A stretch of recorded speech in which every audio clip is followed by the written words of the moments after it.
अध्याय अध्याय 3 है पदार्थ की संरचना ना। तो पदार्थ, अब हमको सबसे पहले संरचना माने होता है बनावट ना। संरचना माने बनावट, किस प्रकार से कोई वस्तु या कोई पदार्थ बना है, उसमें किस प्रकार के व्यवस्थित होकर के वो बना है, उसको बोलते हैं बनावट। अब हम पदार्थ कहेंगे, पदार्थ जैसे आ, हम अपने खुली आंखों से हमारे आसपास जो भी चीजें देखते हैं ना, जो भी चीजें हम देखते हैं, घर देखते हैं, हमारे पास खाट है, पलंग है, कुर्सी है, टेबल है, मिट्टी है, पत्थर है, पेड़ है, पौधा है, ये प्लास्टिक है, लोहा है, चमड़ा है, ये सारी चीजें क्या हैं? पदार्थ हैं। ठीक है। पदार्थ कहने का मतलब वह जो, मतलब एक तो स्थान घेरता हो, जिसमें वजन हो ना, स्थान भी घेरता हो और वजन भी हो, ऐसा उसको पदार्थ कह सकते हैं। जैसे प्लास्टिक है ना, वस्तु और पदार्थ, यदि दो चीजों में हम लोग तुलनात्मक ढंग से थोड़ा सा समझने का प्रयास करेंगे तो ज्यादा बेहतर समझ पाएंगे। जैसे हम कहते हैं कुर्सी ना, तो कुर्सी कहते हैं तो कुर्सी लकड़ी का भी होता है ना, और लोहा का भी होता है और प्लास्टिक का भी होता है। तो यहाँ पर कुर्सी वस्तु हो गया, जिसको हम उपयोग के लिए लाते हैं, ऐसा पदार्थ जो उपयोगी पर्पस में उद्देश्यपूर्ण उद्देश्य की पूर्ति करता है, वो वस्तु कहलाता है। हम जितने भी जो हमारे रोजमर्रा की जिंदगी में हम लोग उपयोग करते हैं, वो सारी हमारे लिए आवश्यकता की वस्तुएं हैं ना। और जिस चीज से उस वस्तु का निर्माण हो, उसे हम पदार्थ कहेंगे। उसे हम क्या कहेंगे? पदार्थ कहेंगे, पदार्थ कहेंगे। जैसे कुर्सी, प्लास्टिक का कुर्सी है तो उसका पदार्थ क्या है? प्लास्टिक है, और वस्तु कुर्सी है ना। और यदि लोहा का बना हुआ कुर्सी है तो कुर्सी वस्तु का नाम कुर्सी हो गया, लेकिन पदार्थ क्या है? पदार्थ क्या है? लोहा है ना। और जैसे जैसे हम कहेंगे कि लकड़ी की कुर्सी बनी हुई है, वस्तु का नाम कुर्सी हो गया, और पदार्थ क्या है? लकड़ी की कुर्सी बनाने में पदार्थ शायद एक से दो पदार्थों का उपयोग भी हुआ हो ना। लकड़ी एक पदार्थ हो गया, और चूंकि कांटी लगता है, उसमें कील लगता है, तो कील लोहे का हो गया। तो उस लकड़ी के कुर्सी के निर्माण में उपयोग में लाए जाने वाले जो अवयवी पदार्थ हैं वो कौन कौन से होंगे? एक तो लकड़ी होगा, एक लोहा होगा। तो मतलब समझ में आ रहा है ना कि पदार्थ होता क्या चीज है। मेरे को ये पदार्थ को समझ विकसित करने के लिए इन बातों को मैं सामने ला रहा हूँ। वस्तु और पदार्थ के साथ में यदि हम समझने का प्रयास करते हैं, किसी के सापेक्ष कोई चीज को समझते हैं, तो अच्छा समझ विकसित हो पाता है। तो आप, मैं समझता हूँ कि आप पदार्थ के बारे में अब समझ गए होंगे कि पदार्थ क्या है ना। अब हम देखते हैं कि अ, संरचना, संरचना माने बनावट। तो हर पदार्थ की, पदार्थ कई हैं, ठीक है ना। अब आगे जाएंगे तो हम देखेंगे पदार्थ के प्रकार, देखेंगे कौन कौन से प्रकार के पदार्थ होते हैं वो देखेंगे, उसका पूरा कुंडली देखेंगे। तो उससे पहले हर पदार्थ का जो बनावट है वो अलग अलग होगा। विभिन्न प्रकार से उसकी बनावट होगी। लोहे का बनावट अलग होगा और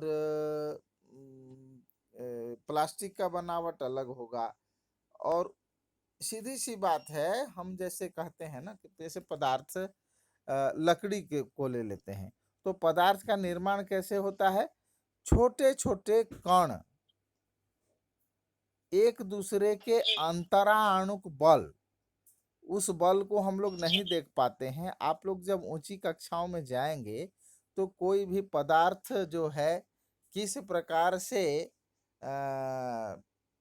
कोई पदार्थ जो है किस प्रकार से निर्मित होता है, उसकी संरचना, उसकी बनावट कैसी है, उसको हम अच्छी तरह से आप अध्ययन करेंगे ऊंची कक्षाओं में, तो आपको समझ में आएगा कि पदार्थ जो है एक ठोस आकृति और आकार में कैसे बंधा होता है।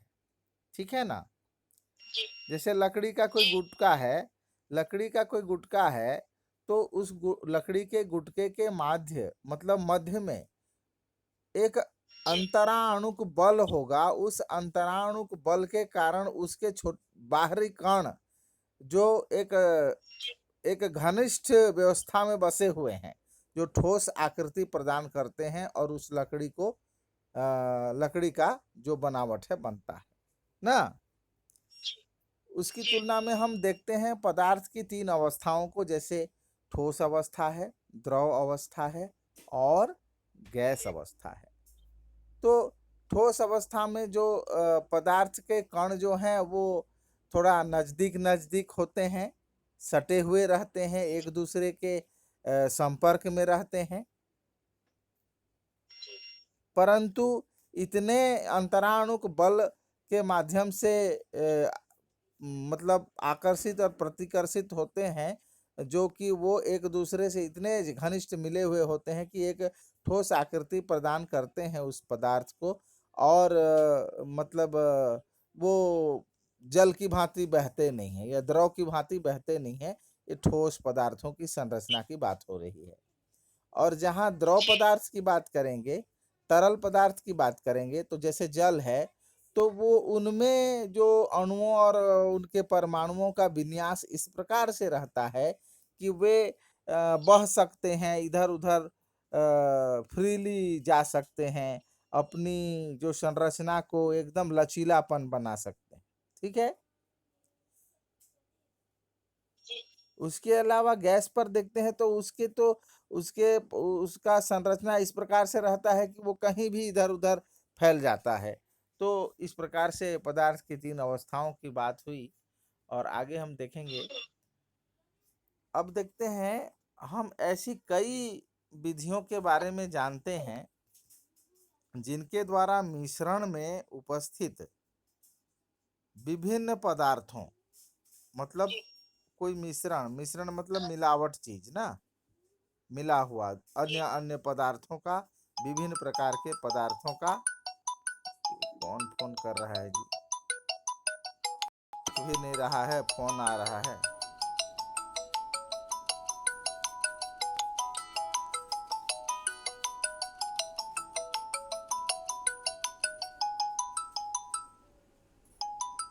तेरा दादी फोन कर रहा है, उसमें मिस कॉल मार दो। हाँ, तो मेरा पिताजी फोन कर रहे थे। तो अब मैं वही बोल रहा हूँ। तो विभिन्न पदार्थों,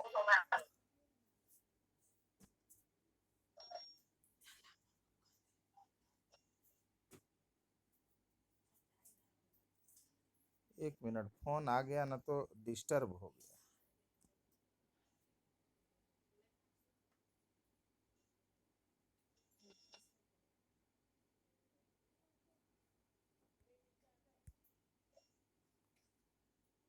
सुनाई दे रहा है ना?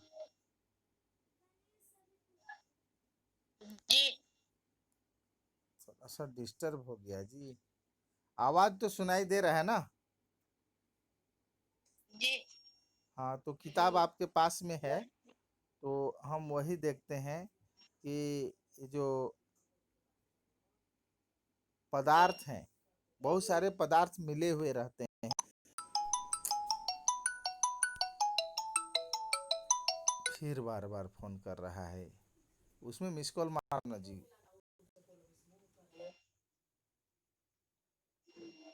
हेलो। हेलो। हाँ जी। मैं वही बोल रहा था। बार बार फोन बिगड़ा दे रहा है। अ, जैसे बीनना, छानना, मतलब जी कई कई पदार्थों को हम मिश्रित रूप में उपयोग में नहीं ला सकते हैं। तो जैसे मान लो दाल ही है, जी दाल में यदि पत्थर मिला हुआ है तो दाल में दो पदार्थ हो गए, अवयवी पदार्थ कितने हो गए? दो हो गए। एक तो दाल है और एक जी पत्थर है ना। तो अब उस जी उसको दाल और पत्थर कितनी मात्रा में मिला हुआ है वो भी निश्चित नहीं है। एक निश्चित मात्रा में हो तो वो अलग बात है, या एक निश्चित आकार के भी नहीं होंगे, कोई पत्थर के दाने छोटे होंगे, कोई बड़े होंगे, दाल के दाने तो एक समान होंगे ना। या हो सकता है वो भी छोटे मोटे बड़े जी होंगे, छोटे बड़े होंगे। तो ऐसी स्थिति में हम लोगों को क्या है, उसको पृथक्करण करने की आवश्यकता पड़ती है, अलग अलग करने की आवश्यकता जी पड़ती है ना। तो इन जी मिश्रणों को हम अलग अलग किस प्रकार से करेंगे, तो अलग अलग करने की जो विधियां हैं उन विधियों को हम जी क्या करेंगे, जानेंगे कि कौन कौन से विधियां हैं जिससे हम किसी मिश्रण को अलग अलग कर सकते हैं, और किस किस प्रकृति के जी मिश्रण होंगे हमारे जीवन में, दैनिक जीवन में किस किस प्रकार के ऐसे मिश्रण हमें उपयोग में लाना होता है जिनको हम सीधे उपयोग नहीं कर पाते हैं मिश्रण को, और उसको हमको अलग करना पड़ता है। और अलग करने की किन किन विधियों को, पहले इन विधियों को देखते हैं। तो उसके बाद हमको समझ जी में आएगा कि पदार्थ की संरचना कैसी होती है ना। जैसे सबसे जी पहला तो देखेंगे बीनना। यदि चावल में कंकड़ या दाना है, पत्थर है, तो उसको हम हाथ से बीनते हैं। ठीक है, एक एक दाना करके। जी ये तब होता है जब वांछित जो पदार्थ है, वांछित पदार्थ क्या है? चावल है। और अवांछित पदार्थ हमारा वो पत्थर का या कंकड़ का दाना है। तो अवांछित पदार्थ जी यदि कोई कम मात्रा में उस पर मिला हुआ हो तो उसको हाथ से बीन करके हम निकाल सकते हैं ना। जी लेकिन यदि बहुत ज्यादा में मात्रा में मिला हुआ हो तो हम बीनने में हमको दिक्कत होगा, कितना को बीनेंगे। जी अब अगला देखते हैं हम छानना।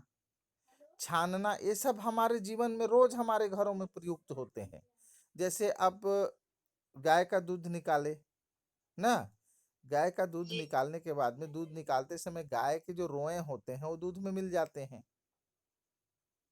जी अब हमको सीधे गाय के दूध को दूह करके ला करके डायरेक्ट प्रयोग में नहीं कर सकते, क्योंकि उसमें छोटे छोटे केस के कण हैं, उसके स्तन के जो बाल होते हैं वो झड़े रहते हैं। तो उसको हमको अलग करने के लिए क्या करना पड़ता है, एक विशेष यंत्र छननी का प्रयोग करके उसमें छानने का, जो कि उसके बाल अलग हो जी जाते हैं और दूध अलग हो जाते हैं ना। जी तो है। तो ये जी छानना, इसको हम कहेंगे छानना। उसके बाद होता है जी क्रिस्टलीकरण। क्रिस्टलीकरण, ऊर्ध्वपातन, इन जो पृथक्करण की जो विभिन्न विधियां हैं इनको विस्तार पूर्वक आगे हम पढ़ेंगे। ठीक है। जी इन विधियों में कोई रासायनिक अभिक्रिया नहीं होती।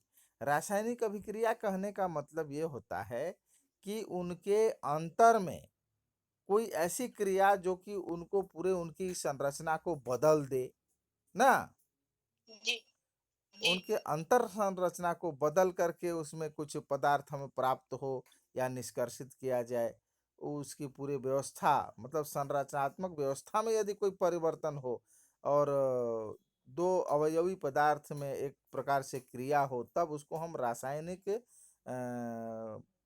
अभिक्रिया कहते हैं, कोई नया पदार्थ बन जाता है। तो ऐसे जी पदार्थ जिनके अवयव किसी भौतिक विधि द्वारा अलग किए जा सकते हैं। भौतिक विधि किसे कहेंगे? ये जो हम बताए ना अभी, छानना, क्रिस्टलीकरण, ये सब हमारा एक प्रकार से भौतिक विधि, बिनना, ये सब भौतिक विधि में उसके रासायनिक अंतर संरचना में कोई परिवर्तन नहीं आएगा। ठीक है ना। जी अ, भौतिक विधि द्वारा अलग किए जा सकते हैं, मिश्रण कहलाते हैं। इनको क्या कहते हैं? मिश्रण कहते हैं ना। जी जैसे कंकड़ और दाल या चावल और कंकड़, इस सब को निकालते हैं, बीनते हैं, फटकते हैं। फटकना भी एक भौतिक विधि है। सुपा लेकर के ढपस ढपस जी कर देते हैं, तो उसमें जो हल्की चीजें होती हैं वो उड़ जाती हैं, और जो वजनी और हमको वांछित पदार्थ होता है वो हमको प्राप्त हो जाता है। इस प्रकार के जो भी पृथक्करण की विधियां हैं उनको हम भौतिक विधियां कहेंगे। तो जो भौतिक विधि द्वारा जो अलग हो जाते हैं, उन पदार्थों को हम क्या कहते हैं? मिश्रण कहते हैं। ठीक है। जी और कुछ पदार्थ ऐसे होते हैं जिनके अवयवों को भौतिक विधियों के द्वारा अलग नहीं किया जा सकता। मतलब ना हम उसको फटक के कर सकते हैं, ना बीन के कर सकते हैं, ना और अन्य विधि द्वारा कर सकते हैं, मतलब भौतिक रूप से। उन्हें शुद्ध जी पदार्थ कहते हैं ना। उन्हें क्या कहते हैं? जी शुद्ध पदार्थ। अब हम पदार्थ के प्रकार की ओर जाएंगे। पदार्थ को यदि हम शुद्धता और उनकी संरचनात्मक दृष्टि को हम यदि हम आधार मान करके मतलब वर्गीकृत करते हैं, तो हम पदार्थों को दो रूप में मानते हैं। एक तो शुद्ध पदार्थ और एक अशुद्ध पदार्थ। ठीक है ना। जी एक पदार्थ जी शुद्ध मानेंगे हम, शुद्ध पदार्थ, और एक अशुद्ध पदार्थ। अब यहाँ पर जैसे हम पाई चार्ट बनाने का प्रयास करते हैं, तो ऊपर में लिख देंगे पदार्थ, और दो लाइन, दो एरो नीचे निकाल करके लिख सकते हैं, एक तरफ शुद्ध पदार्थ और एक तरफ अशुद्ध पदार्थ। ठीक है ना। अब उसमें जी हम जाते हैं कि मिश्रण क्या है, शुद्ध है कि अशुद्ध है, इस सब को देखेंगे। तो पदार्थों की संरचना कैसी कैसी। मिश्रण तथा शुद्ध पदार्थों को एक अन्य विधि से भी पहचाना जाता है।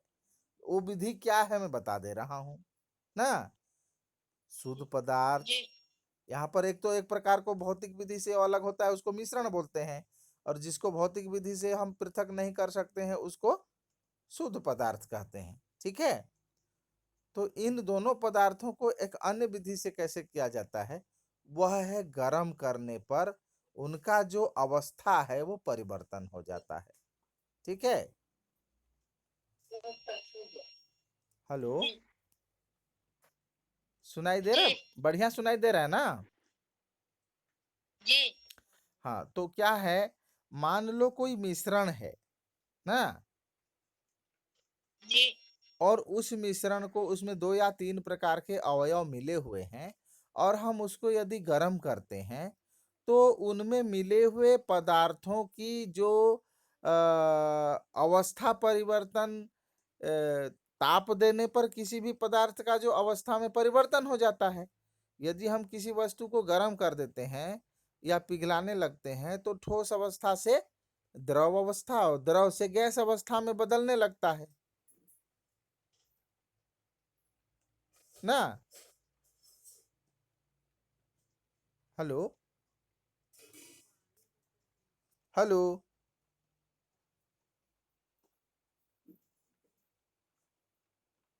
हेलो,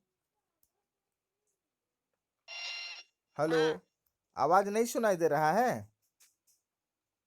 दे रहा है हाँ हाँ। तो वो गर्म कर देने पर अवस्था परिवर्तित होने लगता है। तो शुद्ध पदार्थों में जी अवस्था परिवर्तन एक निश्चित ताप पर होता है। यहाँ पर समझने वाली बात है, मिश्रण और शुद्ध पदार्थ ये दोनों के पृथक्करण की बात हो रही है। तो शुद्ध पदार्थों में क्या होता है, एक जी निश्चित ताप पर वो क्या होने लगते हैं, उनमें अवस्था परिवर्तन होने लगता है ना। जबकि मिश्रण में जी यह ताप निश्चित नहीं होता, क्योंकि इसमें कौन कौन प्रकार के पदार्थ मिले हुए हैं, उनका ताप, कितने ताप पर वो पिघलने वाले पदार्थ हैं। हो सकता है कोई एक पदार्थ जो है जल्दी पिघलेगा, कोई एक पदार्थ बहुत देरी में पिघलेगा। इस प्रकार से हो सकता है मिश्रण में। यह उनमें उपस्थित अवयवों के अनुपात पर निर्भर करता है। शुद्ध पदार्थ दो प्रकार के होते हैं। अब हम पदार्थ में चले जी गए थे। पदार्थ को दो प्रकार से बांटे, शुद्ध पदार्थ और अशुद्ध पदार्थ ना। जी अब शुद्ध शुद्ध पदार्थ के नीचे दो दो तीर का निशान लगाएंगे, और हम दोनों तीर के निशान में लिखेंगे तत्व और यौगिक। शुद्ध पदार्थ कौन कौन से होंगे? तत्व और यौगिक। ठीक है, तो जी तत्व और यौगिक को हम समझने का प्रयास करेंगे। अब यौगिक किसे कहते हैं और ये मिश्रण से कैसे अलग हैं, आइए एक क्रियाकलाप द्वारा हम समझते हैं। तो यहाँ एक क्रियाकलाप जी दिया है, इसमें आवश्यक सामग्री एक बीकर होता है, जान रहे हो बीकर बताया गया है, लेकिन बीकर ये प्रयोग तो हम सीधे कक्षा में प्रयोग करके बताते तब समझ में ज़्यादा आता, लेकिन यहाँ पर ये व्यवस्था नहीं होने के कारण हम ऐसे ही समझाएंगे। और नीला थोथा, लोहे के आलपीन तथा पानी। एक बीकर और अर्थात एक पात्र में हम पानी ले लेते हैं, ठीक है, जी और थोड़ा सा नीला थोथा का विलयन तैयार करते हैं। नीला थोथा मतलब एक क्या कहेंगे, वो एक यौगिक है, ठीक है। नीला थोथा क्या है? जी एक यौगिक है, लोहा और तांबा का एक प्रकार का यौगिक है, वो एक निश्चित अनुपात में मिले होते हैं। तो इस विलयन में जी लोहे की 4-5 आल्पीने डाल दें। जो नीला थोथा और पानी का जी विलयन बनाए हैं उसमें 4-5 आल्पिन डाल देते हैं। आल्पिन तो जान रहे हो ना, वो सिफ्टी पिन, उसी को बोलते हैं आल्पिन। जी उसमें 4-5 आल्पिन डाल देते हैं तथा विलयन को 1 घंटे के लिए स्थिर छोड़ देते हैं। अब देखते हैं आल्पिन के रंग में किसी प्रकार का परिवर्तन होता है क्या? तो देखते हैं क्या विलयन का रंग भी बदल जाता है। यहाँ आल्पिन का रंग परिवर्तन नीला थोथा में पाए जाने वाले तांबे के आल्पिन पर एकत्रित हो जाने के कारण होता है। इस तांबे को नीला थोथा से हम भौतिक विधि द्वारा अलग नहीं कर सकते। नीला थोथा में तांबा का एक निश्चित मात्रा होता है ना, उस जी निश्चित मात्रा को हम किसी भी भौतिक विधि द्वारा अलग नहीं कर सकते हैं। ये यौगिक की समझ को बात हो रहा है। तो नीला थोथा के विलयन में लोहा डालकर, उस विलयन में हम लोहा डाल दिए, आल्पिन डाल दिए, तो आल्पिन जैसे ही डालते जी हैं तो तांबा एक निश्चित मात्रा में ही प्राप्त किया जा सकता है। नीला थोथा के 160 ग्राम में हमेशा 64 ग्राम ही तांबा पाया जाता है। अर्थात तांबा जी नीला थोथा का एक अवयव है जो उसमें एक निश्चित मात्रा में पाया जाता है, निश्चित अनुपात में रहते हैं, जबकि मिश्रण में अवयवों का अनुपात निश्चित नहीं होता है। अब बात स्पष्ट हो गया होगा कि मिश्रण और यौगिक किस प्रकार से अंतर होता है, मिश्रण और यौगिक में क्या बात अंतर आता है।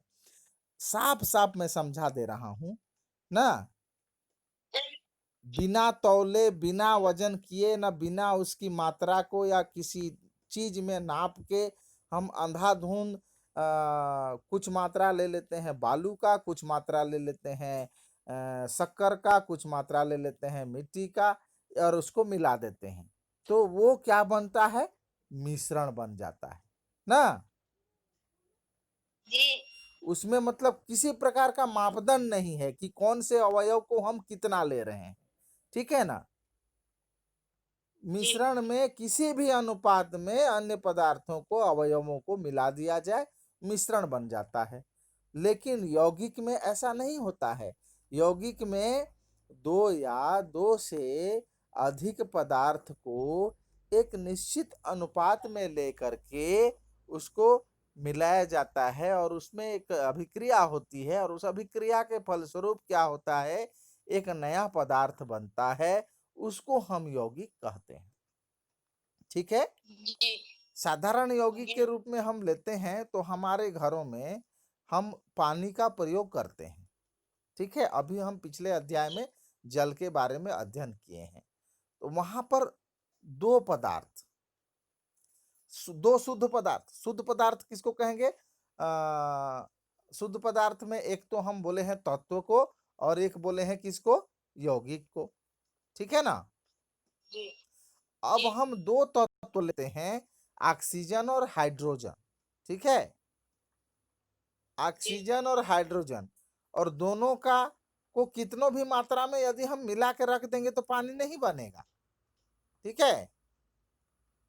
उसमें हम हाइड्रोजन के 2 अनुपात और ऑक्सीजन का 1 अनुपात, मतलब हाइड्रोजन 2 भाग में, बराबर 2 भाग में, और ऑक्सीजन बराबर 1 भाग में जब मिलाते हैं और वो दोनों तत्वों के बीच में अभिक्रिया होती है, उस अभिक्रिया के फलस्वरूप हमको एक यौगिक प्राप्त होता है जिसको हम जल कहते हैं, पानी कहते हैं, और अपने दैनिक जीवन में हम उसका उपयोग करते हैं, ठीक है। तो यहाँ पर जो जी, पानी है या जल है वो मिश्रण नहीं है। क्या नहीं है? मिश्रण। मिश्रण नहीं है।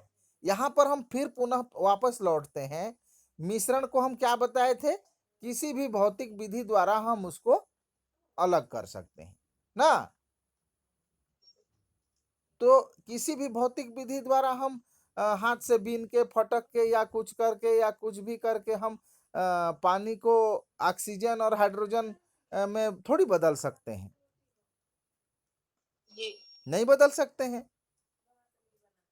जी, तो भौतिक विधि द्वारा जो पृथक नहीं किया जा सकता है, वो पदार्थ यौगिक कहलाता है, ना?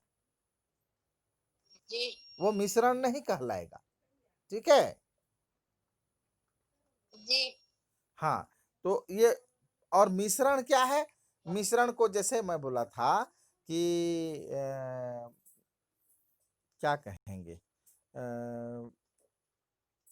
बालू बोला था, बालू और लोहे का बुरादा, ना? बालू और लोहे का जी, कण भी यदि हम मिला दिए हैं और मिट्टी का कण मिला दिए हैं, ठीक है, और इन तीनों को हमको अलग करना है, ठीक है।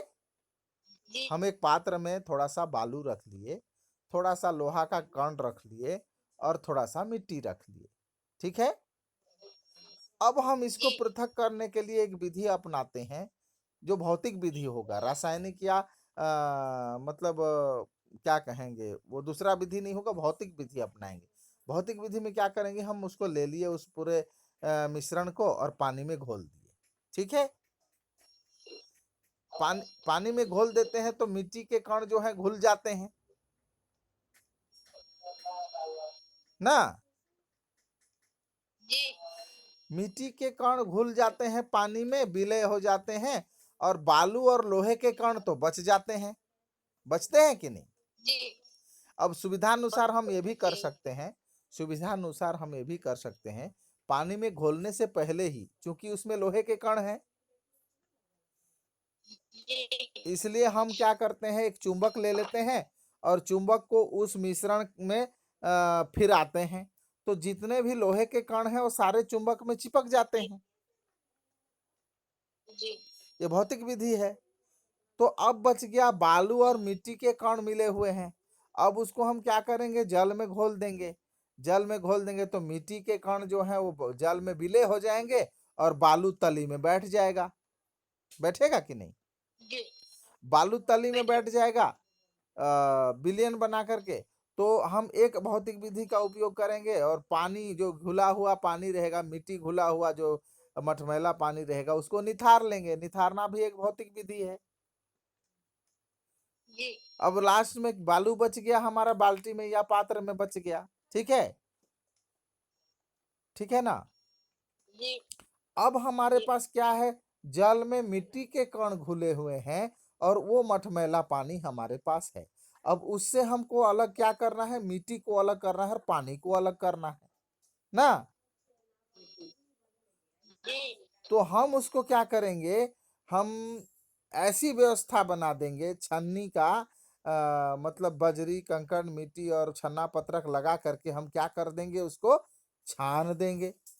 और छान देंगे तो क्या जी, होगा, मिट्टी के कण चूंकि जल में घुले तो अवश्य हैं, लेकिन उनका कण जो है जल के कण से थोड़ा सा आकार में बड़ा होगा, जिसके कारण वो हमारा छन्ना पत्रक में मिट्टी के कण रुक जाएंगे और जल हमको स्वच्छ जल नीचे प्राप्त हो जाएगा।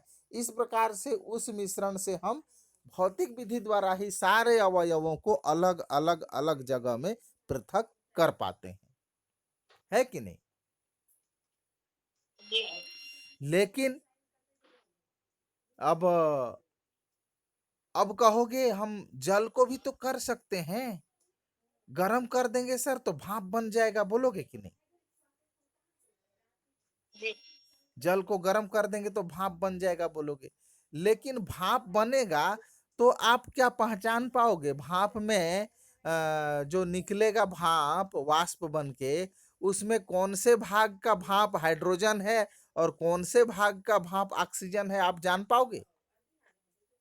नहीं, अलग अलग प्राप्त कर पाओगे क्या? हाइड्रोजन अलग और ऑक्सीजन अलग जी, नहीं कर पाओगे जी, ना। तो उसके लिए हमको एक रासायनिक विधि का उपयोग करना पड़ेगा, रासायनिक पृथक्करण विधि का उपयोग करना पड़ेगा। वो रासायनिक पृथक्करण विधि कैसा होगा, हम आगे पाठ में पढ़ाएंगे भी। और छोटा सा हम प्रयोग बता दे रहे हैं। जैसे जल का विद्युत अपघटन करना पड़ेगा, यहाँ पर पिछले अध्याय में जल का विद्युत अपघटन का जो वो था दिखाए थे किशोर। जी, पिछले अध्याय जी, में हम थोड़ा सा पिछले अध्याय में लौटते हैं। यहाँ पर, ये देखो, ये चित्र दिखाई दे रहा है।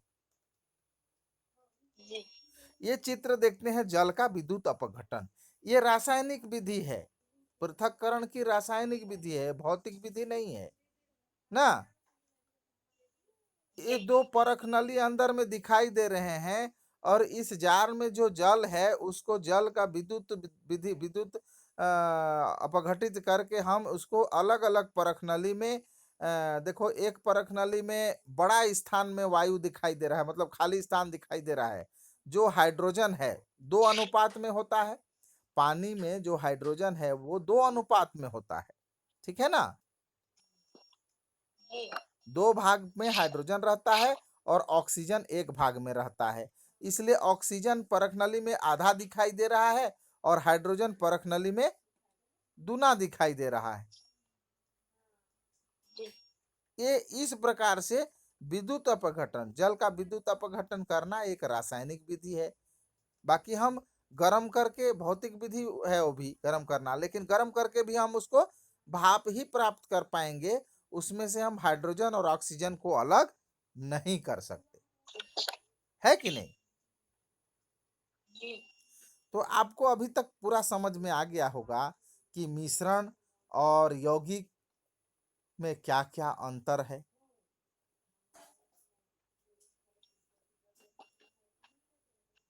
समझ आ रहा है कि नहीं आ रहा है?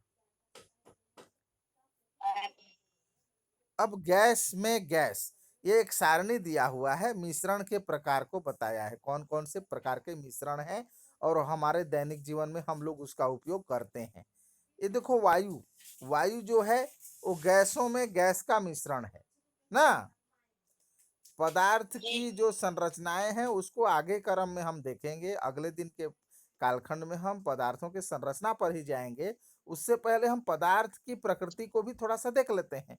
यह है गैस में गैस। जी, जो वायु है वो क्या है? कुछ सालों तक तो वायु को तत्व माना जा रहा था, लेकिन वैज्ञानिक उसको खोज करते करते करते करते उसको गैसों का मिश्रण बताया, जिसमें नाइट्रोजन है, ऑक्सीजन है, कार्बन डाइऑक्साइड है, इन सारे गैसों का मिला हुआ रूप है, और कोई निश्चित अनुपात में नहीं है ये गैसें, ठीक है। वायुमंडल में सीधे बहुत ज्यादा मात्रा में नाइट्रोजन पाया जाता है, 78%। फिर 21% जो है पूरा ऑक्सीजन पाया जाता है। तो इसका कोई अनुपात नहीं दिख रहा है, और अन्य गैसों का अनुपात भी बहुत कम मात्रा में है। इसलिए वायु को क्या मानते हैं? मिश्रण मानते हैं, ठीक है ना। जी, और द्रव में गैस का मिश्रण, जैसे soda water, coca cola, Pepsi वगैरह पीते हैं ना, जी, इसी को सोडा वाटर बोलते हैं। वाटर माने पानी, सोडा माने उसमें कार्बन डाइऑक्साइड घुला रहता है। कार्बन डाइऑक्साइड को संपीड़ित करके बोतल में घोल दिए रहते हैं, और जिसके कारण उसमें क्या होता है, एस्टर पाया जाता है, एस्टर रहता है, जिसके कारण हमको मिठास महसूस होता है और हम लोग पीते हैं। और क्या बोलते हैं, जब हम बोतल को खोलते हैं तो फुस करके आवाज आती है, वो कार्बन डाइऑक्साइड जो उससे बाहर निकलने के लिए होता है वायुमंडल में, वो उसका आवाज होता है। ठीक है। एक होता है साधारण जल में ऑक्सीजन तथा कार्बन डाइऑक्साइड। तालाब का पानी में भी ऑक्सीजन तथा कार्बन डाइऑक्साइड गैस जो है घुला हुआ रहता है। उसको हम प्रयोग करके देख सकते हैं जी सीधा सीधा कि हमारे पास जब खाना बनाने के लिए हम चढ़ाते हैं अंधन पानी, तो पहले गर्म होने उबलने से पहले उसमें पेंदी निचले भाग से छोटे छोटे बुलबुले ऊपर उठने लगते हैं। वो जल में घुले हुए ऑक्सीजन और कार्बन डाइऑक्साइड ही होते हैं, जो बुलबुलों के रूप में ताप पा करके हल्की होकर के ऊपर उठ जाते हैं। ठीक है ना। जी जी अब अगला देखते हैं द्रव में द्रव। द्रव में द्रव का मिश्रण। शरबत पीते हो ना। जी पानी एक प्रकार से क्या है, द्रव है, और नींबू का रस भी द्रव है। दोनों को मिला देते हैं तो एक मिश्रण तैयार होता है, नींबू पानी उसको भी बोलते हैं। उसको भी हमारे दैनिक जीवन में बहुत महत्वपूर्ण है। हमारे शरीर में डिहाइड्रेशन और विटामिन सी की पूर्ति इसी क्या बोलते हैं आपका ये शरबत के रूप में ही हम अपने जीवन में प्रयोग में लाते हैं। और शरबत गर्मी के सीजन में शरबत मिल गया तो उससे बड़ी बात हो सकती है क्या ना। तो ये द्रव में द्रव का जी मिश्रण है। उसके बाद द्रव में ठोस का मिश्रण। समुद्री जल। समुद्री जल में क्या है, नमक है कि नहीं। है तो नमक है तो नमक ठोस रूप है।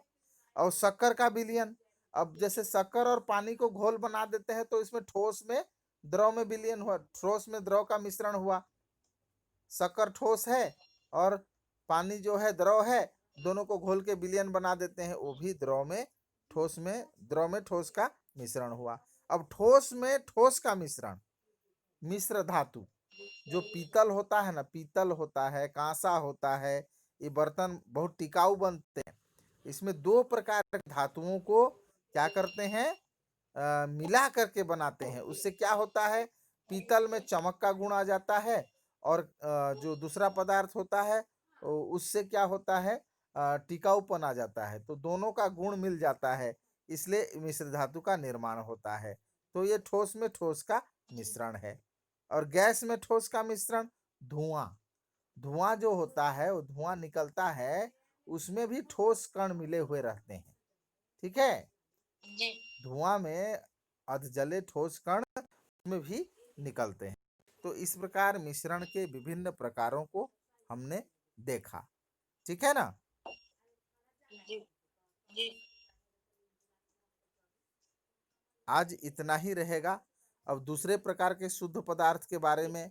एक प्रकार का शुद्ध पदार्थ तो यौगिक है, और उन यौगिक के बारे में आपको बढ़िया से आज बता दिया।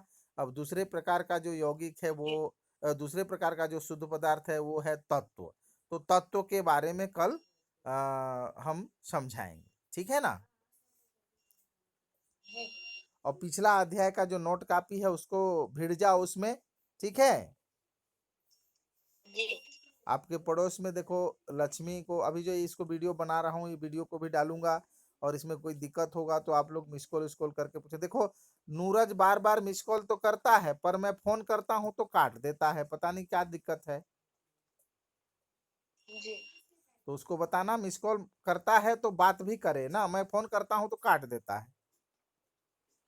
जी तो उससे क्या है ना, क्या बात हो रहा था मेरे मन में, मैं कैसे जानूंगा।